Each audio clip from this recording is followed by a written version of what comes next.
안녕하세요, 핫쌤입니다. 오늘은 제가 혹시 실기시험을 앞두고 있는 분들을 위해서 이 한식조리 기능사의 31가지 메뉴를 총 정리하는 시간을 가져보도록 할 거예요. 그래서 혹시 시험 보기 전에 놓치기 쉬운 실수를 할 수 있는 부분이나 아니면 시험장에서 많이 하는 실수 부분들, 이런 것들을 제가 총 정리해서 알려드리도록 할 테니까 저와 함께 같이 한번 책이랑 같이 공부해 보시면 더 좋으실 것 같아요. 자, 그럼 이제 한번 시작해 보도록 하겠습니다. 자, 처음부터 이제 보실 내용은 제가 요리를 하면서 수업하면서 가장 중요하게 생각하는 부분 중에 하나인데요. 시험장에서는 화구를 2개를 쓸 수가 없습니다. 물론 시험장마다 화구가 2개가 준비되어 있는 시험장이라고 할지어도 화구는 분명 하나만 사용할 수 있기 때문에 화구를 2개 이상 사용하게 되면 실격이 될 수 있거나 오작 처리가 될 수 있어요. 그래서 조리 순서를 생각할 때 불을 사용하는 순서를 가장 먼저 사용을 하셔야 되거든요. 그래야 나중에 볶기나 지단 붙이기나 이런 내용들이 이제 겹치지 않기 때문에 제가 가장 수업을 하면서도 2가지 메뉴를 같이 했을 때 가장 중요하게 생각하는 부분 중에 하나예요. 그래서 조리 순서라고 보시면 될 것 같고요. 자, 먼저 딱 요리를 시작하시면 2가지 메뉴가 시험장에서는 2가지 메뉴가 제공이 됩니다. 자, 그럼 이 2가지 메뉴를 먼저 세척하고 분리를 작업을 다 해주셔야 되겠죠. 재료들을 깨끗하게 정리해 주시고, 도라지나 이런 것들은 머리를 잘라본다거나, 더덕도 마찬가지고요. 머리를 잘라본다거나 하셔서 재료가 이상이 있는지를 먼저 체크만 하셔야 돼요. 그래서 이상이 있으시면 계란에 금이 가 있던 것도 마찬가지겠죠. 계란에 금이 가 있으면은 내용물이 깨져 있을 확률이 높기 때문에 계란에 문제가 있거나 이런 것들은 꼭 확인하셔서 손을 들고 재료 바꿔달라고 먼저 말씀을 하셔야 됩니다. 그래서 먼저 재료 확인을 하시고요. 그 다음에 이제 깨끗하게 세척을 하세요. 흙이 너무 많이 묻어 있는 거는 껍질을 까주고 이런 것도 좋은 방법입니다. 그래서 깨끗하게 세척을 하시고 물기를 행주에 한번 제거하시는 것이 좋아요. 물기를 제거해 주시고 이제 분리를 해 주시는 단계가 가장 첫 번째라고 보시면 될 것 같아요. 그래서 첫 번째는 세척 분리. 물에 불려야 되는 거, 물에 불리지 않아야 되는 거, 키친타월에 싸놔야 되는 거, 비닐팩에 넣어야 되는 거, 이런 것들을 잘 분리를 하셔야 되겠죠. 자, 그 다음엔 데치는 걸 먼저 해주시는 게 좋아요. 불을 하나밖에 쓸 수 없는 환경이기 때문에 나중에 불 쓰는 작업이랑 겹치지 않으시려면 불을 써야 되는 작업을 먼저 해주시는데, 그 중에서도 먼저 데치기입니다. 그래서 데쳐야 되는 재료들을 먼저 체크해 주시고, 그 재료들을 먼저 손질하셔서 물을 끓여 놓으시면 되겠죠. 물 끓이시는 동안 재료들을 다 손질하셔서 데치기를 제일 1번 정도로 먼저 끝내주시고요. 자, 그 다음에 체크하셔야 되는 거는 삶기라고 되어 있는데, 여기 안에는 밥 짓기, 반죽하기, 육수 끓이기. 근데 지금은 사실 반죽하는 게 많이 나와 있진 않아요. 전에는 칼국수나 이런 것들이 있어서 미리 하셔라 이런 말씀을 드렸겠지만, 지금은 사실 칠절판 반죽 정도밖에 남아있지 않거든요. 근데 이거는 꼭 굳이 먼저 안 하셔도 큰 상관은 없습니다. 근데 먼저 하시면 뭐가 좋냐면, 먼저 반죽을 하시게 되면 밀전병이 약간 끈기가 더 생기게 돼요. 그래서 잘 찢어지지 않는 특성을 갖고 있을 수 있거든요. 그래서 밀전병 붙이실 때 혹시 좀 약간 잘 찢어졌거나 이러신 분들은 미리 반죽하시는 것도 좋은 방법입니다. 자, 그 다음에 육수 끓이기, 그 다음에 죽하기. 죽 끓이는 것도 마찬가지예요. 그 다음에 고기를 삶아야 되는 거, 육수를 끓여야 되는 거, 그 다음에 하나 제가 추가로 써놓을게요. 겨자를 발효하는 과정도 요때 같이 작업을 해주시면 됩니다. 그래서 항상 불을 써야 되는 작업을 먼저 해주신다고 생각하시면 돼요. 그래서 불 쓰는 작업들이 다 건너뛰고 없다라고 생각이 되시면, 그 다음엔 이제 칼판에서 이제 썰어줄 거예요. 도마 작업을 먼저 진행을 할 건데, 이때는 절여야 되는 재료부터 먼저 썰으셔야 돼요. 오이를 절여야 된다거나, 도라지를 절여야 된다거나, 더덕을 절여야 된다거나, 이런 작업들이 있다면 절여야 되는 재료를 먼저 썰어주시고 절여주시는 동안 그 다음 재료들을 썰어주시면 된다라고 보시면 되거든요. 자, 그 다음에 절여야 되는 재료 먼저 썰으시고, 그 다음 재료를 쓸 때는 깨끗한 재료부터. 그래서 고기나 이런 재료들은 마지막에 썰어주시는 것이 좋겠죠. 그래서 깨끗한 재료부터 천천히 썰어 나가시면 됩니다. 그래서 썰기가 끝났다라고 보시면 이제 양념 작업에 들어가시면 돼요. 양념 작업 당면에 못하네요. 삶기인데, 그죠? 당면 삶아야 되거나, 뭐, 양념 만들어야 된다거나, 황백분리 한다거나, 뭐, 고기 반죽을 한다거나, 이런 것들을 양념을 해주시면 되고요. 자, 그 다음엔 팬 작업, 그 다음 냄비, 석쇠, 그 다음에 무침은 항상 제출하기 직전에 바로 묻혀야 된다는 거. 뭐, 탕평채가 될 수도 있고요. 도라이 생채가 될 수 있고요. 더덕 생채, 뭐 무생채 여러 가지 메뉴가 있겠죠. 그래서 이런 작업들은 마지막에 묻혀 주셔야 된다라는 거 보시면 되고요. 마지막으로 그릇에 담게 되시면 요리 작업이 끝나게 됩니다. 자, 앞으로 제가 31가지 요리를 하면서도 다시 한번 설명을 해드리긴 할 건데, 두 가지 메뉴가 같이 나왔을 때 두 가지 메뉴가 가장 동시에 끝날 수 있는 최고의 방법이라고 보시면 돼요. 그래서 항상 이 조리 순서를 머릿속으로 기억해 주시고, 아니면 이 책 구매하신 분들은 이거를 오리셔서 주로 연습하시는 싱크대나 이런 데다 붙여 놓으셔도 좋습니다. 그래야 자격증 따시는데 조금 더 빠르게 따실 수 있는 합격 포인트라는 거 알려드리도록 할게요. 자, 그럼 이제 메뉴를 천천히 한번 불러보도록 할게요. 자, 첫 번째로 보실 메뉴는 재료 썰기입니다. 지금 보시는 것처럼 당근은 골패 썰으셔야 되고요. 오이는 채 썰기 하셔야 되고요. 무도 채 썰기, 황백진한 채 썰기, 그 다음 황백진한 우리 마름모 완자형 썰기 총 10개씩 제출을 하셔야 돼요. 그래서 전량 다 재료를 제출하셔야 되는 메뉴인데, 요구사항이랑 시험시간을 보시면 시험시간이 굉장히 짧은 편이에요. 25분밖에 주어지지 않았습니다. 그래서 이 메뉴랑 같이 나올 수 있는 항목의 메뉴들을 보시면 장국죽, 뭐 오징어 볶음, 생선전, 탕평채, 이 밖에도 더 다양한 재료들, 얼마 전에는 재료 썰기랑 홍합초가 나온 적이 있기도 해요. 홍합초가 20분이고 재료 썰기가 25분이니까 시험시간이 45분 안에 메뉴를 다 제출하는 메뉴가 있었습니다. 그래서 이 짝꿍 메뉴는 제가 예시로 정해놓은 거지 꼭 이렇게 짝꿍이 맞춰서 나오지 않는다는 거 보시면 될 것 같고요. 자, 요구사항 한번 보도록 할게요. 무, 오이, 당근, 달걀진한 썰기에 전량 제출하여야 되고요. 무는 채 썰기, 오이는 돌려깎기 하고 채 썰기, 당근은 골패 썰기 한다. 뭐 이런 내용들이 있죠. 자, 시험장 가면 어차피 요구사항과 지급재료 품목은 다 써있을 거기 때문에 제가 특별히 요구사항과 지급재료 품목은 더 집중해서 공부를 많이 들어가진 않을 거예요. 그러면 재료 썰기에서 가장 중요하게 생각되는 부분들을 제가 한번 설명을 해드리겠습니다. 자, 일단 크기 메뉴분을 보시면 채 썰기가 5cm입니다.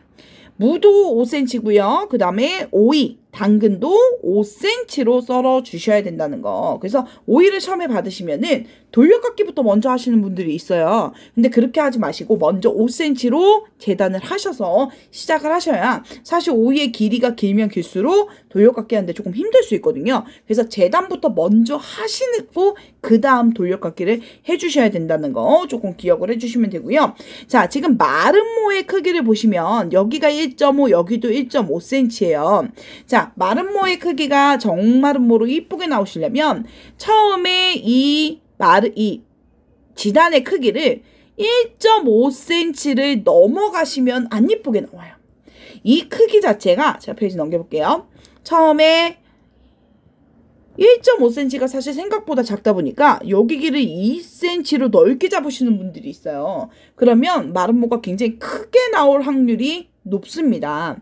마름모의 크기를,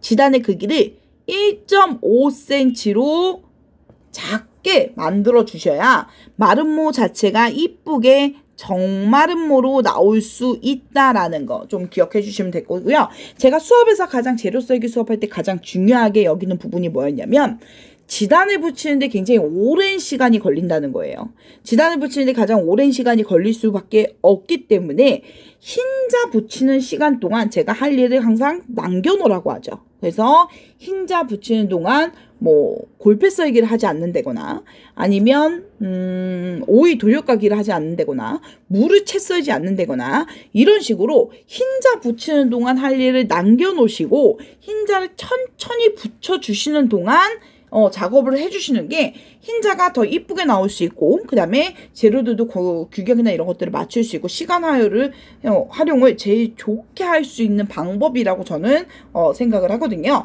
그래서 흰자 붙이는 동안 할 일 하나 남겨놓으시면 좋겠고요. 하나 조금 또 팁을 드리자면, 사실 노른자 양보다 흰자 양이 훨씬 더 많이 나올 수밖에 없어요. 근데 사실 담기를 했을 때 노른자보다 흰자 양이 훨씬 더 많이 담는다고 점수가 유리하게 나오는 건 아니거든요. 그래서 흰자하고 노른자 양을 비슷하게 붙여주시는 게 좋습니다. 그래서 흰자를 전량 다 붙이기보다는 조금 일부분 남겨놓으셔야 흰자를 다 부어버리시면 익히는데 너무 오래 걸리잖아요. 그래서 흰자와 노른자를 비슷한 양으로 붙여주시는 게 한 가지 포인트라는 거, 그거 조금 더 기억해 주셨으면 좋겠고, 이 말은 무엇이냐면 지단을 붙이는 가운데서 흰자를 지금 여기도 보시면 제가 2번에 나눠 붙여드리잖아요. 시간이 없는 분들은 그냥 한 번에 흰자를 3분의 2 정도만 붙여주시는 거예요. 그래서 나머지 한 20%를 남겨놓는 거죠. 그러면 이거를 꼭 붙이지 않아도 나중에 담고 나면 양의 차이가 흰자하고 노른자 양이 거의 비슷하게 나올 수밖에 없다는 거예요. 흰자 양이 훨씬 더 많을 수밖에 없으니까요. 그래서 그런 것들도 좀 약간 참고로 보셨으면 좋을 것 같아요. 자, 그럼 그 다음 메뉴 한번 넘어가 보도록 하겠습니다. 자, 밥조리죠. 자, 첫 번째 보시는 메뉴는 이제 비빔밥이에요. 자, 비빔밥의 요구사항 한번 볼까요?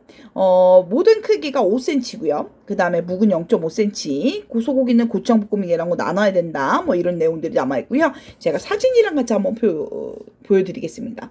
일단 밥짓기를 잘 나오셔야 돼요. 시험 시간은 50분짜리 메뉴입니다. 50분으로 지금 남아있는 31가지 중에 가장 긴 시간의 메뉴라고 보시면 되겠죠. 그래서 50분짜리 메뉴시고, 주의하셔야 되는 점은 밥알이 질게 나오시면 안 돼요. 밥이 질게 나오시게 안 되기 때문에 밥을 고슬고슬하게 잘 지어주셔야 된다는 거. 밥 짓다가 이제 조금 약간 태워서 밥량을 전량 다 못 담으시는 분들이 있는데, 그럼 사실 합격하기가 조금 힘들어요. 그래서 밥이 고슬고슬하게 지어져야 되고 밥이 절대 누르지 않아야 된다는 거, 그거 기억해 주시면 되고요. 사실 비빔밥 위에 올라가는 고명이 엄청난 많은 양이 올라가지는 못합니다. 여기 위에다가 수북하게 쌓아주게 되면 사실 모양도 더 안 이쁠 수가 있거든요. 그래서 호박 같은 경우는 시험장 가셔서 보시고 이 원통형으로 제공이 되었는지 아니면 2분의 1이 제공되었는지 판단하셔서, 원통형으로 제공이 되었다면 껍질만 쓰셔도 충분한 양이 나올 수 있고요. 혹시나 호박이 반으로 이렇게 절반 정도밖에 제공되지 않았다면 2번 정도 껍질을 벗겨주시는 것이 좋습니다. 그래서 그렇게 보시면 되고, 자, 시험장 가셔서 고사리의 상태를 확인하셔야 돼요. 고사리가 물론 삶은 고사리, 불린 고사리, 삶은 거에 나오긴 하지만 되게 빳빳하고 질긴 고사리가 제공될 수 있고요. 물렁물렁한 좀 부드러운 고사리가 제공될 수 있어요. 그래서 질긴 고사리 같은 경우는 묵을 데치실 때 같이 데쳐주시면 조금 더 익히는 시간을 단축시킬 수 있습니다. 그래서 묵 데치실 때 고사리를 같이 데쳐주시면 되고요. 물론 부드러운 고사리가 나왔다면 굳이 데치는 작업은 꼭 안 해주셔도 된다라는 거 보시면 될 것 같습니다. 자, 그 다음에 고기가 나왔는데 쇠고기가 30g이 제공돼요. 그렇게 사실 많은 양은 아닙니다. 하지만 비빔밥 위에 올리기는 그렇게 적은 양도 아니죠. 자, 고기를 제공받으시면 먼저 포뜨기를 하시고 그 다음에 채를 썰어주세요. 채를 썰어주시고 나서 조금 두껍다라고 생각되시는 쇠고기를 다지셔서 고추장 볶음 안에 들어가셔야 돼요. 자, 고추장 볶음 안에는 사실 고기가 엄청 곱게 다져져 있는지 좀 약간 굵게 다져 있는지 그렇게 표가 나진 않아요. 그래서 고기 다지기를 엄청 곱게 하실 필요는 없습니다. 그래서 여기도 시간을 너무 많이 뺏기지 않게끔 좀 주의하셔야 되고요.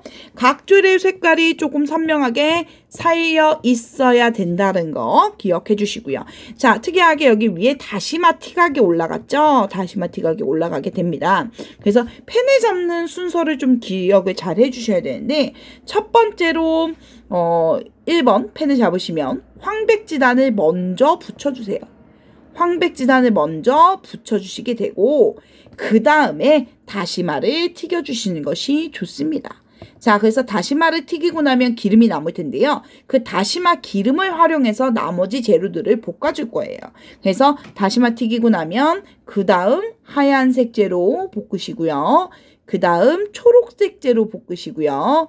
그 다음에는 우리 고사리 상태에 보시고 오래 익혀야 되는지 혹시 그래도 질기다면 물을 넣고 한번 다시 볶아주셔야 되겠죠. 고사리 볶아주시고 그 다음에 고기 볶아주시고요. 자, 마지막으로 우리 고추장까지 이렇게 볶아주시게 되면 볶는 작업이 거의 끝나게 됩니다. 이 순서가 바뀌게 되면은 고추장이 묻어있는 걸 또 닦아서 작업을 해야 되기 때문에 번거로울 수 있겠죠. 그래서 이 볶는 순서를 좀 잘 기억해 주셔서 이 후라이팬을 사용하는데 재료가 겹치지 않게끔 그런 것들 활용을 해주시면 좋겠어요. 그 다음에 또 양념도 겹치는 것이 있죠. 자, 우리 소고기에 불고기 양념 쓰이고 우리 고추장 볶음 안에 들어가 있는 고기에도 불고기 양념 쓰고요. 우리 고사리에도 불고기 양념 쓰니까 요 세 가지는 따로 그릇에 담아주시는 게 요리 과정 중에 깔끔하게 요리를 보여주실 수 있는 포인트 중에 하나라고 보시면 될 것 같아요.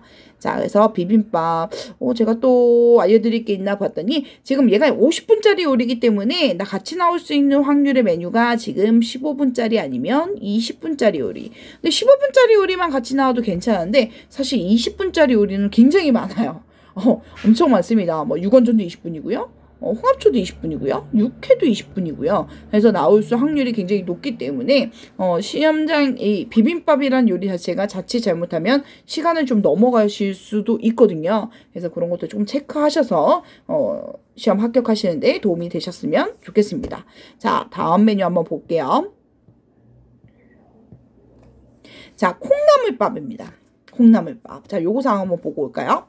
자, 콩나물밥은 꼬리를 다듬어야 돼요. 머리 제거하시면 안 되겠죠? 소고기는 채 썰어 간장 양념을 하시오 라고 되어 있는데, 자, 지급재료 품목을 보시면은 간장, 참기름, 파, 마늘밖에 써있지 않습니다. 자, 우리가 늘상 했던 양념은 장설, 참깨, 후파마라고 해서 우리 후추도 들어가고 깨도 들어가고 여러 가지 재료들을 썼었는데요. 지금 이 콩나물밥의 양념은 파, 마늘, 간장, 참기름밖에 사용할 수 없다라는 거 꼭 유의하셔야 됩니다. 필수예요. 그래서 제가 별표도 적을게요. 그래서 대파, 마늘, 간장, 참기름만 양념을 하셔야 된다는 거. 그래서 사실 마늘을 많이 다지실 필요도 없습니다. 조금만 다지셔도 되고요. 간장하고 참기름도 소량만 양념했어서 밥이 너무 새카매지지 않게끔 조금 유의를 하셔야 된다는 거 보시면 되고요. 비빔밥과 마찬가지로 밥을 이제 전량 제출하셔야 되기 때문에 조금이라도 누르게 되면 입에 밥의 양이 다른 사람하고 차이가 많이 나게 돼요. 그래서 밥을 질거나 타지 않게 하시는 거, 그런 게 좀 유의사항 중에 제일 중요한 상황이라는 거 좀 보시면 될 것 같아요. 자, 사진을 좀 보시면 일단 밥이 고슬고슬하게 으깨지지 않게 잘 나오셔야 되고, 콩나물은 머리 제거하시면 안 됩니다. 가끔씩 숙주랑 헷갈려서 머리 제거하시는 분들 있어요. 머리 제거하시면 안 돼요. 꼬리만 제거하는 겁니다. 꼬리 제거하시고, 우리 고기에 무슨 양념이라고요? 간장, 참기름, 그 다음 파, 마늘 아주 소량만 양념할 수 있다라는 거 그거 기억해 주셨으면 좋겠고요. 밥이 누르지 않게 하셔야 되기 때문에 자꾸 소리나 아니면 밥의 상태를 보시면서 밥이 누르지 않게 잘 지어 주셔야 된다는 거. 사실 시간적으로 보시면 30분이기 때문에 시간이 굉장히 여유 있는 편입니다. 그래서 콩나물밥이나 장국죽 이런 메뉴랑 나오면 시간적으로 훨씬 유리할 수밖에 없어요. 그래서 얘랑 같이 상대적으로 나온 메뉴를 조금 더 깔끔하게 깨끗하게 도마위 조금 더 치워가면서 요리해 주셔야 합격할 수 있다라는 거 그거 꼭 참고로 보셨으면 좋을 것 같아요. 자, 그럼 이제 다음 메뉴 보도록 하겠습니다. 자, 이번 메뉴는 장국죽입니다. 자, 이름에서도 보시면 알겠지만 장이 들어간 죽의 형태고요. 죽의 형태는 이제 원미죽에 해당이 되겠죠. 쌀아기를 반 정도로 부셔서 만든 죽의 형태고요. 자, 요거상 한번 보고 확인해 보고 올게요. 불린 쌀을 반 정도로 쌀아기로 만들어 죽을 쑤시오라고 되어 있습니다. 그래서 이 쌀을 부셔주는 방법이 지퍼백이나 밀대를 이용하시는 방법, 아니면 밀대로 그냥 볼에 넣고 이제 두들겨 주시는 방법, 뭐 칼로 다지시는 방법, 어떤 방법을 사용하셔도 상관은 없습니다. 제가 추천드리는 방법은 사실 저는 지퍼백에다 넣고 밀대로 밀어버리는 방법을 가장 많이 사용을 하게 되는데, 이거는 뭐 여러분들이 뭐 배우신 방법대로 꼭 따라하지 않으셔도 괜찮다는 거 좀 보시면 될 것 같고요. 자, 우리 앞에 봤던 우리 콩나물밥은 양념을 다 쓰지 않았어요. 근데 지금 여기 보시면 양념이 많이 써 있습니다. 간장에 지금 국간장도 써 있고 진간장도 써 있고요. 파, 마늘, 후추, 참기름, 깨소금, 간장까지 써 있죠. 우리가 항상 양념을 썼던 게 장, 설, 참, 깨, 후, 파, 마, 양념. 자, 우리가 불고기 양념을 해서 가진 양념, 이 양념을 제일 많이 썼었는데요. 지금 여기 장국죽에 보시면 설탕이 써있지 않습니다. 제급제로 품목에 설탕이 써있지 않기 때문에 설탕을 사용하지 않아요. 사실 죽을 끓이는데 그렇게 단맛이 날 필요는 없거든요. 그래서 설탕이 빠진 양념을 쓰시는 거고, 아까 그 콩나물밥이랑 마찬가지로 이 양념이 세게 들어가실 필요는 없습니다. 그럼 여기도 어떻게 하시면 돼요? 파마늘을 전량을 다 다지실 필요는 없다라는 거. 고기도 지금 20g 밖에 제공이 되지 않았기 때문에 여러분들이 그렇게 많은 양이 파마늘 양념이 과하게 사용되지 않아도 된다라는 거, 그거 좀 기억해 주셨으면 좋을 것 같아요. 그 다음에 제가 수업을 하면서 여러분들이 가장 많이 하는 실수 중에 하나가, 일단 첫 번째, 쌀이 제대로 빠지지 않는 거. 쌀이 꼭 최대한 많이 빠지셔야 많은 양의 죽이 나올 수 있다라는 거. 그렇다고 해서 너무 가루로 만들어서 곱게만 다지실 필요는 없다라는 거 보시면 될 것 같고요. 그 다음에 장국죽이잖아요. 국간장 간하는 걸 많이 잊어먹으세요.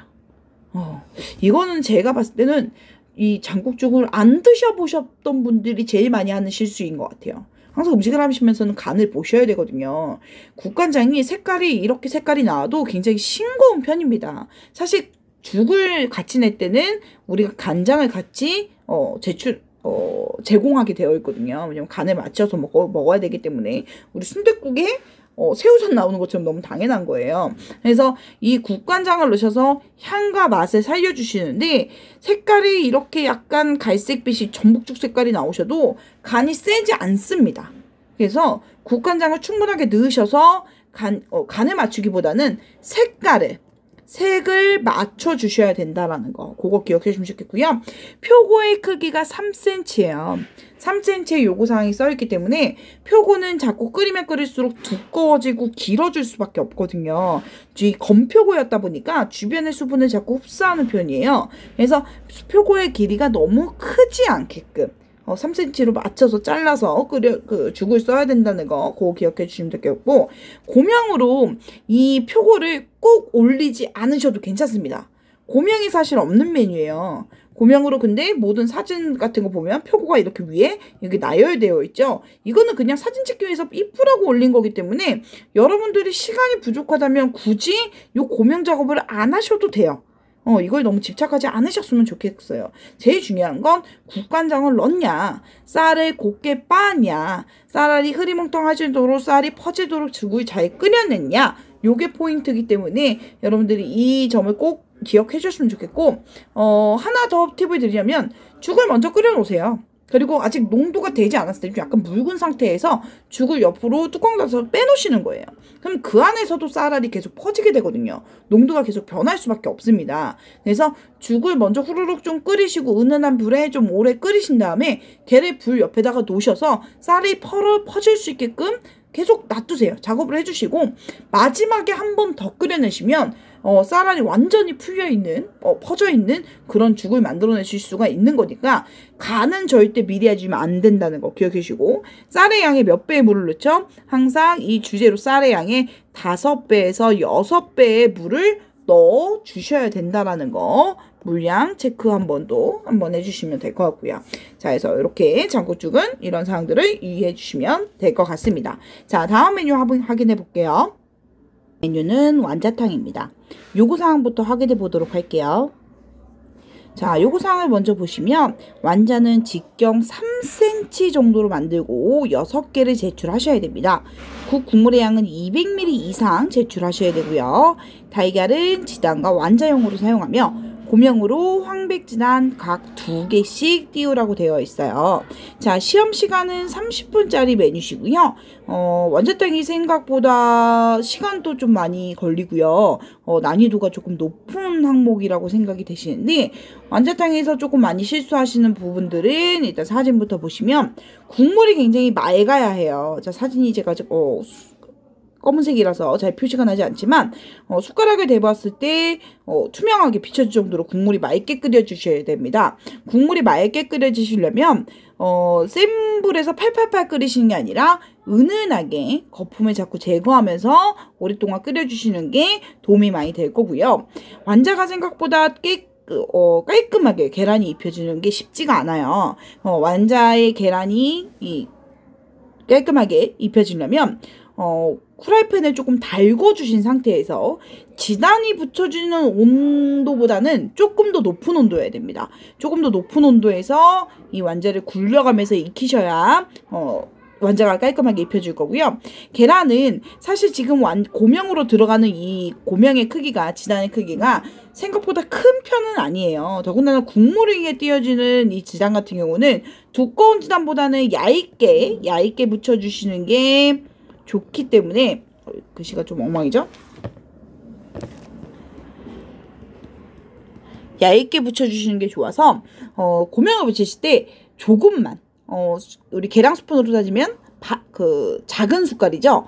한 작은 정도 숟갈 정도로만 지단을 붙이시고, 나머지들은 이 완자의 계란을 입히는 데 사용을 하셔야 완자의 고명이 계란이, 굴러가는 계란이 좀 더 깔끔하게 나오실 수 있거든요. 그리고 이 완자는 노른자로만 사용하셨을 때 훨씬 더 깔끔하게 나오게 됩니다. 그래서 지단을 붙이실 때 많은 양의 계란을 사용하시게 되면은 완자를 굴리는데 조금 어려울 수가 있기 때문에 제가 요거는 과정으로 조금 설명을 드릴게요. 요 계란을 노른자만 사용하시는 게 훨씬 더 좋아요. 그래서 계란에 사용을 할 때 지단을 붙일 때 정말 소량만 사용을 해주시고, 나머지는 이 완자 입히는 데 사용하셔야 훨씬 더 깔끔한 완자가 나올 수 있고요. 지금 사진에서 보이는 것처럼 굉장히 깔끔한 계란이 나왔잖아요. 이거는 조금 후라이팬을 달구신 상태에서 완자를 굴려서 익히셔야 훨씬 더 선명한 깨끗한 완자를 익힐 수 있다라는 거 기억해 주시고요. 자, 밀가루를 두껍게 묻혀내시면 그만큼 계란이 많이 필요하게 돼요. 그러면 양이 모자랄 수도 있기 때문에 밀가루가 너무 두껍게 묻지 않게 주의하시는 거 잊어버리지 마시고요. 마지막에 육수를 맑게 끓였다고 하셨더라도 완자를 넣고 센 불에서 팔팔팔 끓여버리시면은 국물이 탁해질 수 있습니다. 그래서 은은한 불에서 완자를 끓여내셔야 된다는 거, 그거 꼭 기억해 주셨으면 좋을 것 같아요.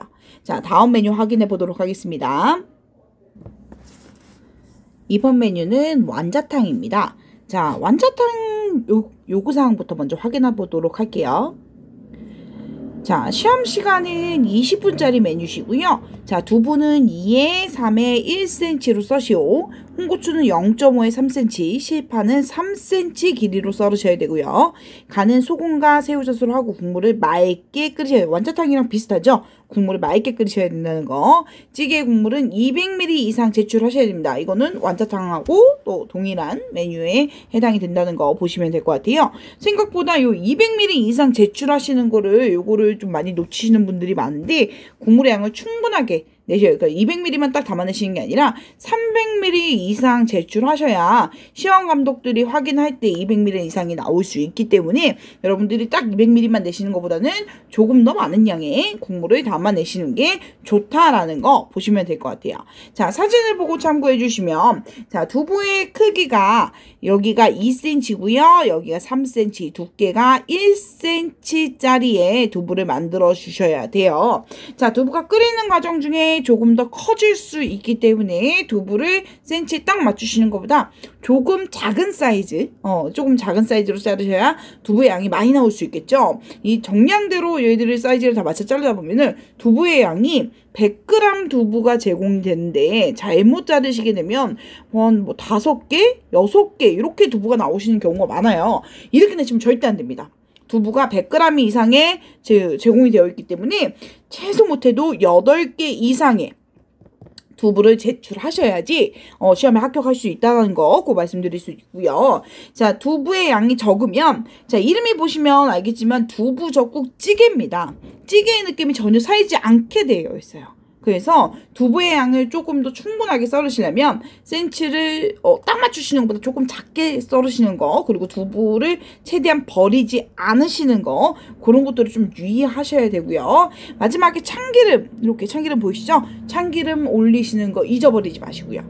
팔팔팔팔 끓여서 국물이 탁해지는 걸 꼭 막아 주셔야 합니다. 그래서 국물이 너무 맑게 끓이지 않는다는 탁하지 않게 끓이지 않는다는 거. 그리고 두부젓국찌개는 재료들을 보시면 실파, 홍고추, 굴, 두부처럼 되게 오래 끓여야 되는 메뉴가 없어요. 오랫동안 장시간 동안 익혀야 되는 재료들이 아니기 때문에 굴만 처음에 넣으셔서 조금 충분하게 익혀주셨다면 다른 재료들을 넣고 오래 끓이지 않는 걸 추천드립니다. 두부도 그렇고 뭐 실파도 그렇고 홍고추도 그렇고 오래 끓이지 않으셔야 국물이 조금 맑게 끓여서 제출하실 수 있다라는 거 기억해 주시고요. 미리 끓이시면 안 돼요. 미리 끓이시면 얘를 다시 만약에 데워서 제출하시게 되면 실파나 이런 것들이 누래지거나 두부가 부서질 수 있거나 그런 주의사항들이 있기 때문에 준비를 다 해놓으시고, 사실 두부젓국찌개 끓이는 시간이 한 5분 정도밖에 걸리지 않거든요. 그래서 또 이 두 가지 메뉴가 나왔다면 두부젓국찌개 말고 다른 메뉴를 충분하게 다 끝내시고 정말 제출 직전에 한 10분 남았을 때 그때 두부젓국찌개를 끓이시는 걸 저는 추천을 드리거든요. 그래서 너무 미리 끓이고 먼저 작업을 끝내버리는 작업을 하지 않게끔 기억해 주시고, 참기름 빼먹는 분들 많다 그랬죠. 두부 개수 충분하게 나오셔야 되고요. 그 다음에 국물의 양이 충분히 200ml 이상 300ml 제출하시는 거 잊어버리지 않으셨으면 좋겠습니다. 자, 그럼 이제 다음 메뉴 보도록 할게요. 이번 메뉴는 생선찌개입니다. 아마 이 동태가 나오시면 굉장히 어렵게 생각하시는 분들도 많을 것 같은데 사실 생선전을 포를 뜨는 게 그렇게 쉽진 않죠. 하지만 생선찌개도 토막을 내긴 하지만 이 중간중간 유의에 대한 사항들이 많이 있습니다. 자, 먼저 요구사항부터 먼저 확인해 보도록 할게요. 자, 시험 시간은 30분 안에 제출을 하셔야 되고요.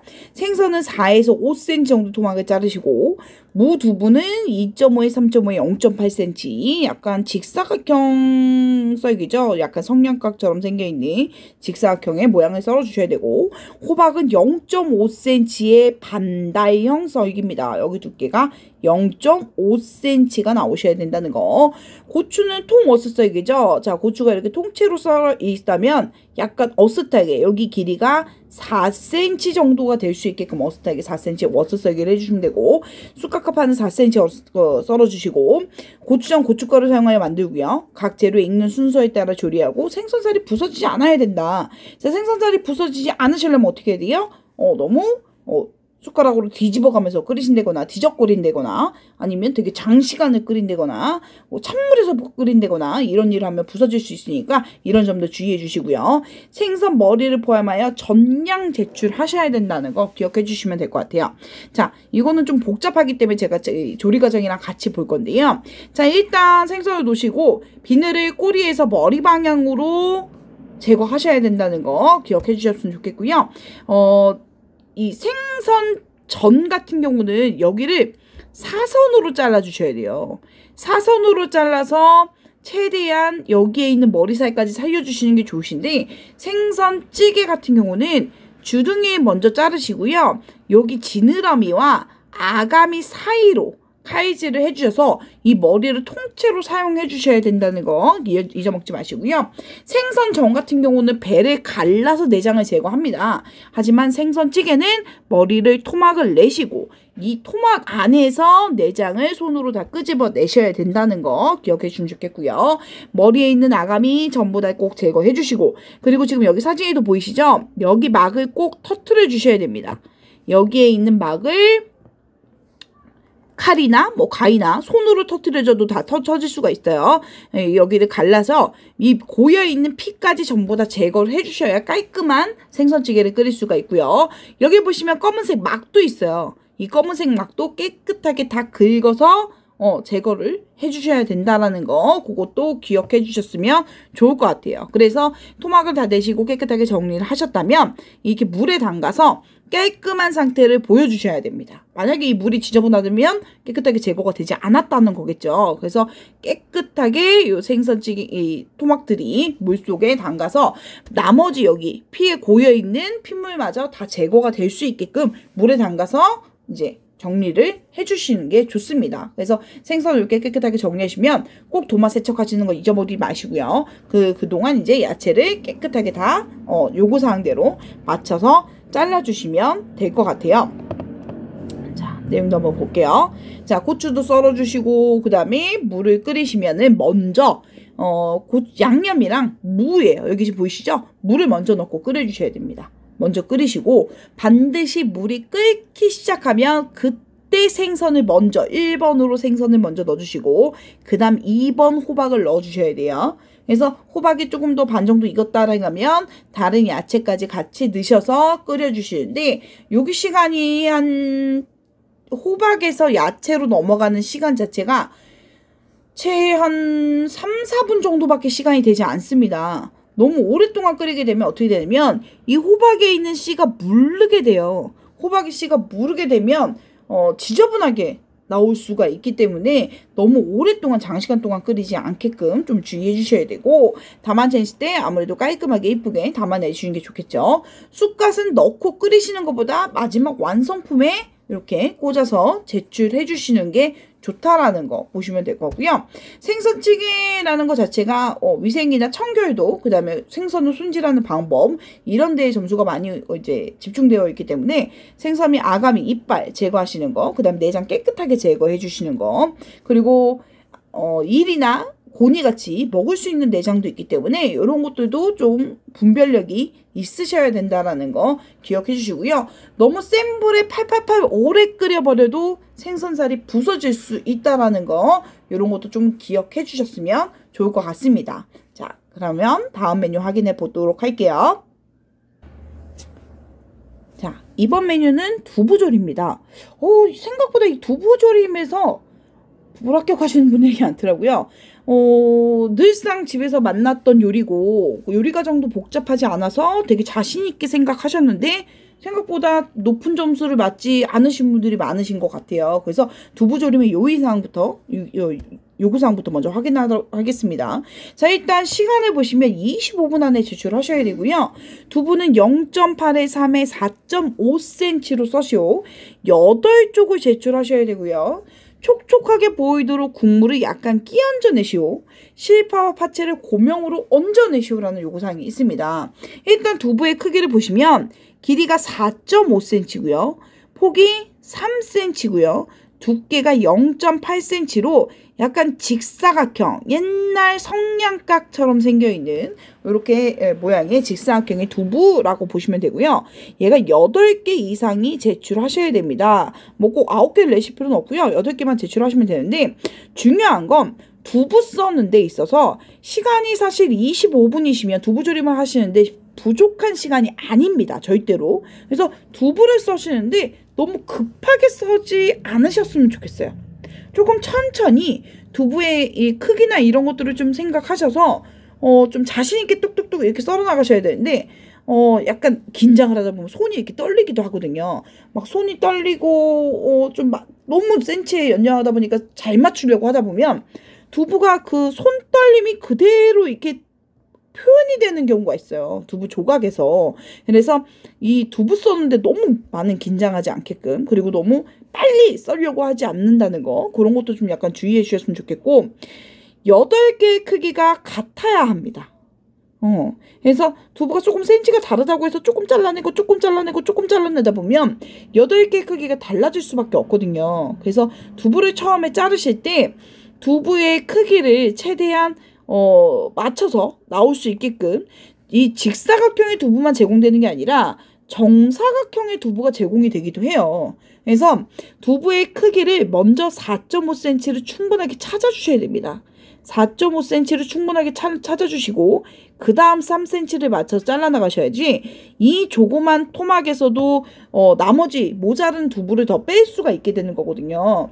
근데 두부를 처음에 제공받았을 때 이 4.5cm를 어떻게 맞추신 분들이 있냐면 여기 조금 잘라내고 여기 조금 잘라내서 가운데 토막으로 4.5cm를 맞춰주게 되면은 이 나머지 두부에서는 절대 두부를 더 뺄 수가 없게 돼요.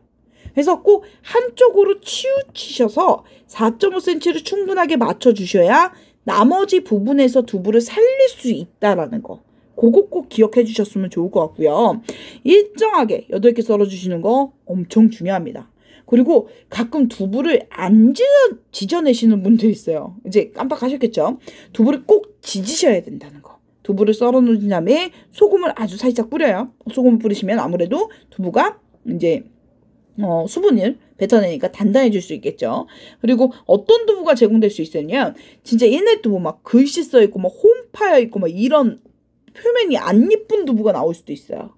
그래서 이런 표면 안 예쁜 두부는 너무 많이 잘라내게 되면은 여기 두부를 8개를 제출하실 수 없게 될 수도 있습니다. 그래서 정말 껍질이 조금 남아있더라도 아주 가까이 요렇게 정리를 해주셔야 두부를 최대한 살리셔서 8개를 제출하실 수 있다라는 거 좀 기억해 주셨으면 좋겠고요. 두부 지질 때는 생각보다는 조금 센 불을 써주시는 게 좋습니다. 이 갈색이 노릇 이렇게 보일 수 있게끔 생각보다 조금 약간 센 불에서 두부를 지져주시는 게 좋고요. 자, 고명을 올리실 때는 여기 두부 크기에 맞춰서 고명의 크기가 딱 지금 요구사항에 써있진 않아요. 두부의 크기에 맞추셔서 이 길이를 두부가 4.5cm가 3cm 정도 올리시는 게 좋겠죠. 만약에 어떤 경우가 있냐면 이 두부조림이 나왔는데 모르고 대파를 다 다지신 분이 있어요. 시험 시작하면 파마늘부터 다지시는 게 습관이 되셔서 파마늘부터 먼저 다지시는 분들이 있거든요. 파마늘을 먼저 다지게 되면은 이 고명으로 올려갈 이제 대파가 없어지는 거예요. 그러면 얼른 좀 찾으셔야 됩니다. 대파 조금만 남아있는 그 쪼가리라도 찾으셔서 그럴 때는 고명을 옆으로 올려주시는 게 좋아요.